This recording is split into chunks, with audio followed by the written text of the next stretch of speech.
This is CyberSound, your simplified and fundamentals-focused source for all things cybersecurity.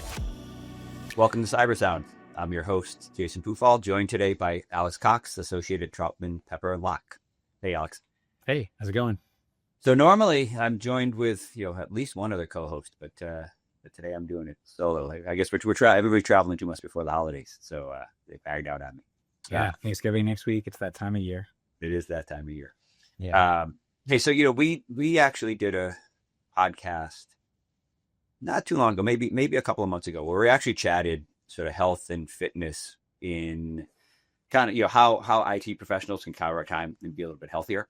And I feel like we touched very tangentially on the idea of the data that these apps and devices and things collect, but we didn't dive into it. And I left that discussion probably feeling a little unfulfilled, because I think in a lot of ways that's kind of that's the basis of what CyberSound is, right? Is how do you actually have better privacy? How you have better security? And I'll say I'm a serial exerciser, but I don't necessarily do a ton of. I don't wear a lot of wearables. I don't have a Whoop. I've got an Apple Watch that I literally wear just for the duration of whatever activity I'm doing, and then I take it off because I just don't care that much about the steps and things like that. So but I don't know that frankly, I don't know that necessarily strikes the greatest balance. I still have every bit of activity in Strava. Still using like a MyFitnessPal for just general sense of kind of what I'm eating. So I know there's a lot of data out there, and I don't know personally that I'm dissimilar from a lot of people. Like I feel like I generally rely on them to keep the data safe, but I really am interested in like what does my history look like relative to kind of health and wellness. So I kind of like that stuff.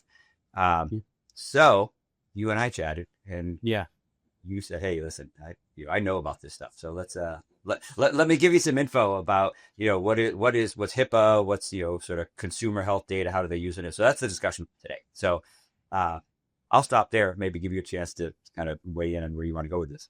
Sure. So I'm also hooked in. They got me. There you go. Although for me, it's I'm the worst. I mean, I have friends who exercise every weekend, and I go to a buddy's place on the weekend, and they've all got some sort of fitness tracker, and I'm like the least fit person in this fitness group who mostly goes for the fun and the conversation and to hang out with my buddies from law school, but they're all very serious about it. And something that I think is really interesting and you really saw this around the pandemic, around people being excited about, oh, I reported my vaccine status to someone else. And I think this is the first time I got this question just en masse, which is, why is so much data that's health data not protected by HIPAA? Right. Because, sort of common vernacular, people think of HIPAA as the health law, protects your health data, but it only applies to, healthcare providers like a doctor, and like payers, like insurers, and then something called healthcare clearinghouses, which you don't have to worry about. But it doesn't apply to these, app companies, doesn't apply to, Apple isn't a healthcare provider. This isn't a medical device, and they work very hard to make sure it is not a medical device, because then they would have to pass, a whole set of FDA requirements to get it certified as such.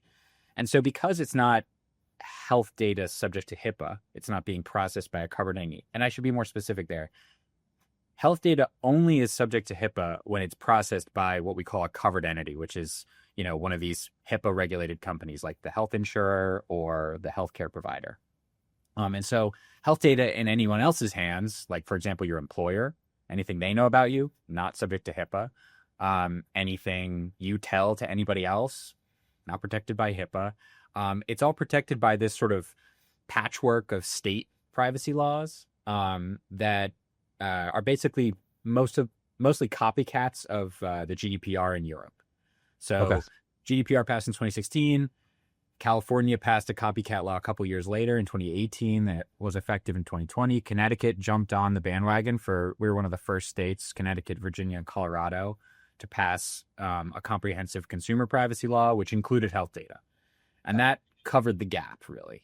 So Now, your Apple Watch health data, your Fitbit data, all that stuff, that's all protected by, whatever state consumer privacy law exists in your state, if there is one.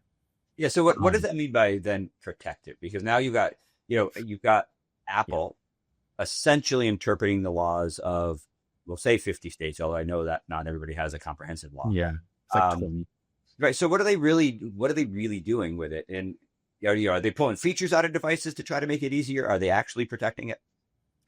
Yeah, I mean, they're probably protecting it pretty well. So those laws have pretty good, reasonable security requirements. And typically they also give private rights of action meaning like someone could sue if you lost their data because of a security breach or something. Okay. So, from a health perspective, and that data is considered sensitive personal data. So they have to protect it. What is reasonable for a sensitive category of personal data is different than what is reasonable for like my date of birth, right? So date of birth, not super sensitive, information about a health condition I might have, that would be sensitive to me. So, what is reasonable to secure that is different, right? And then there's assessments that they have to do under these laws. So if I'm Apple and I want to take your health data and I want to, develop recommendations for you based on that health data, I want to develop inferences based on other things you might. So I'm taking your health data and I'm inferring based on, your heart rate, whether you may or may not have another health condition. Right? Like that's an inference. That's using data for a form of collection. They have to do this privacy impact assessment to figure out whether that type of activity is going to create risk of harms to individuals, benefits to consumers or society. They have to document that they balance the risk. I mean, in practice, they basically say, we want to do this. And they go on a piece of paper and they write what they want to do. And they say, we thought really hard and we think it's going to be great and no problem, and then they stick it in the file drawer. I mean, in practice, that's what happens, right? But that's like the processing assessment side, not really the security side. But the security side, it's like surprisingly simple. It's basically reasonable cybersecurity, reasonable security. They really hand wave a lot of that away. Yeah. So there's no stringent regulatory requirements. They're doing some security best practices maybe to protect it, maybe pulling some data out and updating. I'm sure they're sharing policies. I have no doubt. Yeah. And the interesting thing there is, it's such a patchwork of, what laws apply where, right? So it really depends. I think the way to think about it in terms of how secure your data is has a lot less to do with the data itself. So, health data like isn't really the subject of like, how do I frame this? If you're trying to figure out how secure does a given piece of data have to be, how secure is my health data, right? The right question is actually, who has my health data? Sure. Not how secure is it? Because my health data is only as secure as the requirements imposed on the company or the individual that's holding it. It doesn't really follow the data. It follows the people. So healthcare providers, insurance companies, very secure. Apple app companies, more secure. They're going to be subject to these consumer privacy laws. Yep. But like smaller companies that fall under these applicability thresholds for some of these laws, like they're kind of Wild West in it a little bit. There's some requirements, but it's basically just, whatever's reasonable, whatever would pass the sniff test, and there's not a lot of specifics that they have to meet. Well, in your statement a minute ago about who has my data, that's not straightforward either. So, you can be an Apple user, and then the minute, I'll just use Strava if that's what I use, right? The minute you want to Strava to interact with Apple, right? You get all these prompts around, I'm going to share data with health and, accept all of these things. So now my Strava data is probably getting, ingested by Apple, which they in turn then ultimately go somewhere else if I think that there's another app I want to integrate. Mm-hmm. It's really complicated to know where your data is. And that are just the choices that I'm making, not even the choices that maybe Strava or Apple are making on my behalf to share data somewhere else. Yeah, and it's hard to even understand that and that's happening, right? Because each time you do that, there's a really long document that I write for clients that I don't read, that nobody reads, right? I mean, I know that, I write these for regulators, competitors, business partners, but I know that like no consumer is really reading the policy that I write, which is kind of sad. But I mean, there was, I forgot who did it. There was some article maybe a year or two ago about how if we actually read all of the click wrap terms that we click through on all of these apps and everything, we'd spend something like 2 months a year of our life like sitting there reading these policies, which is just like, it's absurd, right? Yeah. So I appreciate that Apple does something, I think, with their app store where like it says kind of in a little summary, like, this is what it collects, this is how granular it collects it. That. And that I think that's constructive, right? Like helping people understand a little better. And the states have tried to do that, tried to impose requirements on companies like keep it easy, make sure it's understandable.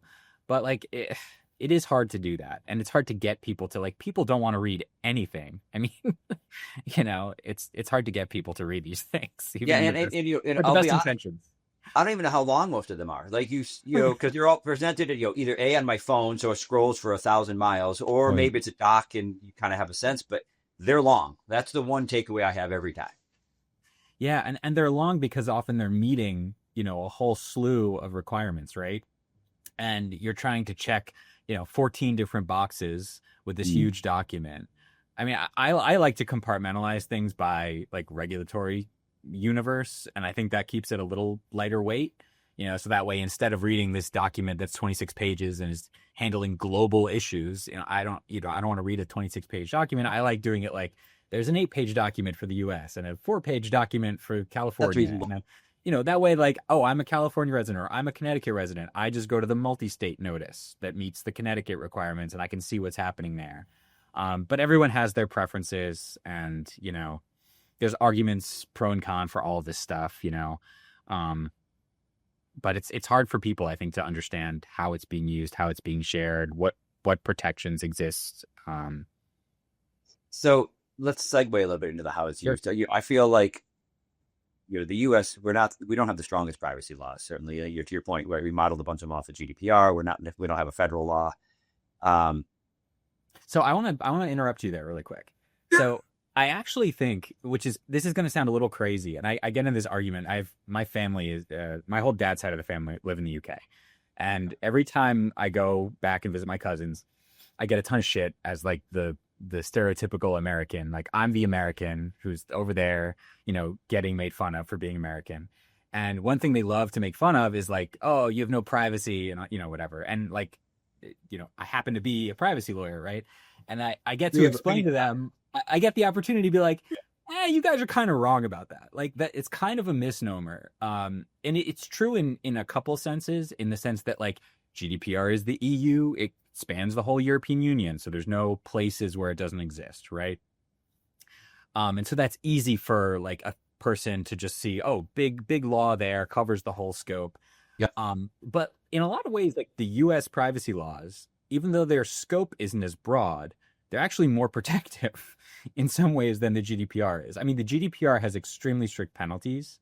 And, they can fine you for 4% of your global turnover if they're not happy with you. So for big companies, they take it really seriously. That's a big deal, right? But in terms of like what you can do and what you can't do with the information, I mean, GDPR is very procedural. Like, as long as you do the things that they want you to do, you can kind of do more or less whatever you want. Whereas in the US, they're much more like, no, we don't want you doing this, or you better give people really direct opt-outs for this stuff. Like, it's much more particular, and in some ways you have more protection, but in order to like figure out whether you have this protection, like who has this protection, well, people in this state, people like, and it only applies to these companies. And so it's overcomplicated in the US, but I want to like try to diffuse that misnomer that like there is a lot of privacy protection in the US. It's just complicated. Which how many states have a privacy law at this point? Yeah, it's got to be. I think it's 19, and then sort of like we can argue if it's 22 as well, because there's privacy laws that I don't consider to be the comprehensive consumer privacy laws. So like, for example, Florida has a comprehensive consumer privacy law, but it only applies to like companies with $1 billion in revenue who make a voice assistant. Gotcha. So it's like, do we count that? Probably not really, right? or Nevada, Nevada, they have a law, but it's sort of narrow in scope and it only applies in a couple narrow circumstances. Washington has a law, but it only applies to health data. So, where do we draw that line, or what types of laws count? 19 states have a comprehensive consumer privacy law, like a GDPR copycat. So we could say approximately half, even if we talk about some of those that you say are and if you talk about population wise, it's the vast majority. That's fair. It's Texas and California are the two, they have the two most broadly applicable versions of this law. Actually, funnily enough, Texas is the lowest barrier to applicability, which people often don't think of. It's kind of a counterintuitive thing. Everyone thinks of Texas as very, not putting up these sort of things for business to deal with, but they're, it's everywhere. California also has a really broad applicability thing. And actually Connecticut is going to join that club a little bit, where we have a new, and so this is part of the issue, is that when one of these laws or another of these laws applies is really complicated to figure out, like, how many people do you have? Like, how many individuals' data do you have? And all these questions that are questions that a lot of time the business people don't even know of their own company. So it can be complicated. So, my burning question always is, Sure, what can we anticipate the data potentially being used for? So I always go to this idea of, if I'm an insurer, it feels like, health data, Apple Watch, Strava, whatever. That's a gold mine of information relative to, do I have somebody who exercises? Do I have somebody who eats well? Like, I don't think there's any direct relationships like that today. But I feel like I'd be naive to think that there won't be at some point, because the data is great for that. Well, there definitely is already. So this already happens. This definitely already happens. I can't say who and why and what, but I've seen it. So let me ask the question. It happens for an insurer that, similar to the safe driving, where they say, throw this app in your car. We can monitor your speeds and your accelerations, and we could decide whether you're a good driver. Yeah. I totally appreciate if an insurer says, hey, if you wear this, right, you could drive your premium down by demonstrating the exercise. Are there other examples where simply my choice of using an app might feed that ecosystem? Yeah. I mean, how do you know, right? So let's say, it depends on the state you're in, right? But let's say you're in a state that doesn't protect health data, doesn't limit the sale of health data. Let's just assume that, right? Because Connecticut does. So in Connecticut, we're sort of unique in where there's just a blanket prohibition on the sale of health data. So it makes it, for people here, it's like, it's not getting sold. It might get disclosed for some other purpose or something like that, but it's not getting sold. But to take the really basic circumstance here, a resident of some state that doesn't have any prohibition on the sale of health data, I've got a Fitbit or something like that.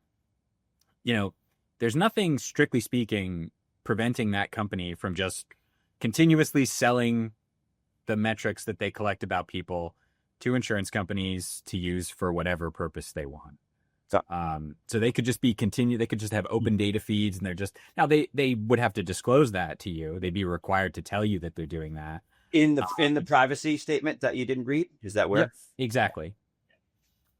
So, but, and they could say it in a way that might not sound like they're selling it. They might say, we share information with our partners for improving their products, or, something like that. Yeah, something vague like that. Okay. And you hear that and you're thinking, I don't quite know what that means. And the sort of translation is, we sell your stuff to people who use it for reasons,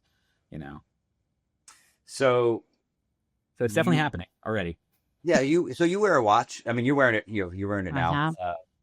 Certainly, I've dumped plenty of my data into things. Maybe you and I can chat about AI and some of the things coming out of that space at some point. So we'll table that for now. I don't want to muddy this too much. But sure, you wear one. Do you wear one because you feel like, hey, the risk just isn't that great, or do you wear one partly because you say, well, it's just the world that I live in, and I can be a Luddite and do nothing, or at least embrace some of the technology. So I'm curious just where you generally land with that. I mean, I'm inherently I can't not be a little bit paranoid about this stuff just because I see it all the time. I mean, I like the watch. I mean, the reason I use it is that I hate my phone and I want to avoid the phone as much as possible. And the watch lets me like leave the phone, at my desk in my office and walk around my house, and it has Wi-Fi. And so I can like, if I'm getting an important call or someone needs to get a hold of me or something, or I don't know, someone needs to ping me for some reason, I'm not completely disconnected, but I don't have a phone in my pocket that's just like, tempting to be used for some reason, something that's going to take me out of the moment or something. So that's why I use the watch, and it's convenient for like notifications and things like that. And it does do the health tracking. I'm not like super fastidious about that. I mean, like my wife and I will like compete with the steps. We'll be like, oh, I got this many today. How many did you? They're a great simple metric. Yeah. But it's not something I'm really thinking about a ton. But it is concerning. I mean, I don't use any, third party health tracking apps. Okay. So, I only used Apple's because, and my thought process there is, Apple's incentive is to sell me the widget, so I'm the customer here, right? If you buy a widget from someone and it's supported in some sense by the data itself, the monetization of the data you provide, like just keep that in the back of your mind, right? Any product that you're buying, like you kind of want to be the customer, not the product. Yeah, that's fair. And a lot of those for sure is the case. And honestly, that's part of my thinking with like a Strava. Like, it's a reasonably expensive app as far as apps go. And right, pretty reputable is not, there's a lot that I feel like you wouldn't put data in, because it is all about data, collecting and selling that data. Right. I mean, you hear this random, random foreign company that you've never heard of that, you can get the product on AliExpress for like $12. And promise all this tracking stuff. And it's like, they're probably monetizing that data like really quickly. That's probably their goal, right? Is to collect as much data as possible. That's why they're selling you the product at, some dramatically low price, right? You're the you're the product ultimately. Yeah, your data is the product. Exactly. Well, I mean, it's the old concern around Gmail in the first place. I mean, for the longest time, and I still have a Gmail account. I was like a beta Gmail user back when I was a kid. Like I had a high school, I like clicked the beta, gotten the beta in the early days. But I was always in the back of my mind, I was always thinking like, they're just data mining my email to target ads. Like that's why this is free, right? And it's a little nerve wracking. Yeah, I mean, you really find that you either subscribe to the idea that there's value in these apps, or you have to kind of run the other way. But I mean, there's so many ways you're giving. You got to be balanced, though. Like it's impossible. I do think it's possible to be like crazy and take a balanced approach. Like for example, right? Home security systems, right? They can collect all sorts of data about you. You've got cameras. That. A baby monitor, is, they have those like breathing things for your kid, it can see how your kid's breathing. Right. And you wonder like, are they, okay, they're tracking my newborn. They're figuring out if my newborn's breathing rate is reasonable. Like, and I'm reading the policy because I'm, of course I'm going to read it. Right. Like I'm curious, like, well, what are they, professionally curious. And, they say some things that are, the right things, and they say the right things. And I'm like, I'm comforted by what they're saying. And then I just wonder, like, are they doing that, and all that kind of stuff, because it's your kids' data. How often you're even more. You log in because you say, okay, I'm gonna do whatever I do with my app today, and you get that quick pop up that says, hey, our privacy statement has changed. Click here to look at it. You say, man, all I want to do right now is go for my run, right? So I'm going to hit okay, and there you go. You never look for that again. You never think twice about it. So what you agree with today may not be what you agree with, a month from now or a year from now. It's a great point. And there's always the, you buy a product from the company you really like, and they're doing all the right things with your data, and they get bought. And then suddenly their new parent has a new approach, and there's not much you can do about it. Like if they buy the entity and they disclosed, and everyone does, that, they can transfer the data as part of a merger or acquisition. That's permitted by all the laws pretty much. So kind of shut on the block there. Here's my, because we're, I always say we do these for 15 minutes and then we invariably go longer. Sure. So I'm going to try to wrap with this question, I think. Mm-hmm. in the model you just described around a company that got acquired maybe and changed policy, so that, that's one way. But just in general, I know GDPR is one of the, there's two things I think about with GDPR. It's that sort of right to be forgotten concept. And then the other is, you go to Europe and you spend your whole time clicking cookie notification. So, there's the two things. But that idea of your ability to theoretically request that your data be removed is pretty clear there. Do we have that same sort of straightforward capability in the US? Because that's a challenge, right? If you all of a sudden decide, like, I don't want to use this anymore, but I want either my data expunged or my data back, that feels really complicated here. You have that here. It's just a matter of, it's that patchwork. For example, and just to show how annoying this patchwork can get, right? You have that right under, let's say I'm a resident of Connecticut. Let's make it easy, right? I have a right under the Connecticut, data privacy law. I submit a request to the company pursuant to their whatever web form on their website. Please delete all my information. Thank you very much. Whatever. They say, oh, yep, we've deleted all your information. Thank you very much. But they were a company that was maybe regulated by, or they have an affiliate that's a licensee under some insurance statute or something. Yep. They're exempt from the privacy law. So they're not going to delete your data. So you have to submit a request under the insurance privacy right to the affiliate. And so there's all these like annoying and follow-ups that you have to sort of approach, which is why I think you see a lot of these like third-party services that you see them like marketed on, online and stuff. And those can be good. And like candidly from the other side, like watching companies try to comply with requests from those, it's like sometimes I'm like, oh, this is reasonable. Like, yeah, you should comply with this. And other times you're like, wow, they've just sent a list of names and like none of these people are our customers. So like fundamentally, they just disclosed a bunch of personal data to like a bunch of companies who like didn't really have any association with that person. And you're just like, is that even really protecting these people's privacy? And so I think the specific company who's offering that service, you got to pay attention to. But that's probably the only sane way to approach that requirement. Like, I want to get rid of my data. I don't know, find some third party that seems reputable and try to sick them on getting all your data deleted. Because I think as an individual, it's really difficult. Yeah, I mean, I was honestly, when I asked the question, I wasn't even thinking about the affiliate relationships. But of course, that makes it more complicated. Yeah, inevitably. I get, any closing thoughts that you have that you feel like, hey, I really wanted to say this, but you talk too much. I don't know. I mean, health privacy is really complicated, unfortunately. But people generally do have a lot of rights with respect to their health data, whether it's at a provider, at a company, so, remember that, if someone's sort of doing something shady, like, or you don't feel right about it, like, just don't use it, and it is, just to flag your earlier comment about like the use of AI, it really adds another layer of, I think what scares me the most about it is how interoperable it makes all this data. Right. Like all this data used to be behind SQL databases and nerds with spreadsheets. And so it was harder to get at it. And when it's behind an LLM, it's not only easier to get at, but it's easier to get at wrong. So what is that?